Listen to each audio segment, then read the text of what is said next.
Hi there, welcome back to a new video, and today I present to you a new series called Weird Trains, where I talk about weird train types, weird train classes, and overall weird railway related concepts. And we're starting this series off with a pretty well known one called the Schienenzeppelin.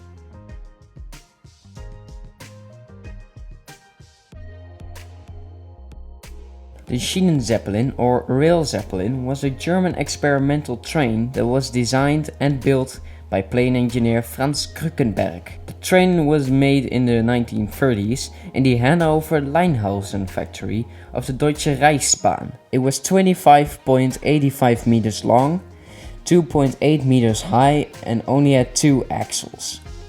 It had originally a BMW VI 6-cylinder benzene plane engine, though it did get replaced through the years. In June 21st, 1931, it set a new high-speed record of 230 km per hour on the Berlin to Hamburg Railway, between Kierstadt and Derkentin. And it kept that title until 1954, and it still holds the record for fastest benzene-driven rail vehicle. Eventually though, because of multiple problems with the prototype, the Deutsche Reichsbahn decided to go their own way in creating a high-speed train, eventually creating the Fliegende Hamburger.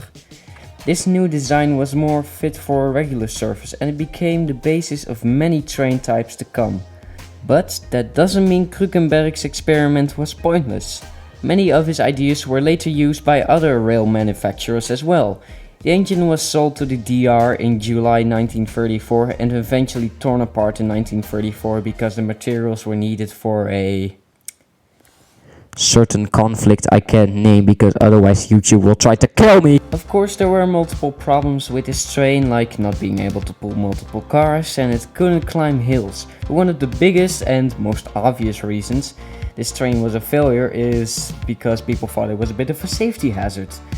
Gee, I guess why. Oh, I know. Maybe it's the big rotor blade that could kill you when you get too close. Yeah, I'll be honest, I understand why people didn't feel safe around this train. I mean, look at it. How was this allowed? Like, how can this be legally allowed to drive the damn rail system? Look at it. It's the biggest rail safety hazard I've seen on the rail system, Gleesner Zoek. And that thing had people die in it.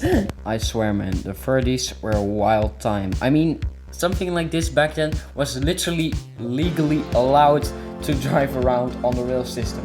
If you would try this these days, you'd be in jail before it even gets the chance to ride. And even ignoring the massive safety hazard this thing has, I mean, it couldn't push or pull any coaches, so that's not even close to being handy.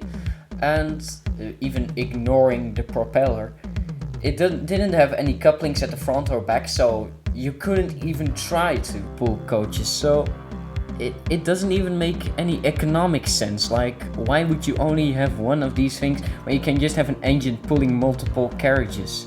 Why would you even use it? I mean, A, it's a big safety hazard, and B, you can't really pull anything with it. I mean, you could turn it into a multiple unit, maybe that would work, but I mean, you still have the problem with the damn rotor blade, so I don't know how you could use it at all. Oh well, it was an interesting train, and I mean, it was one of the pioneers of high-speed rail, so it was pretty important. This train was pretty interesting, and we can't deny its impact on rail history. And I think we can all say, this was one weird train. Thank you all for watching this video, and I'll see you next time.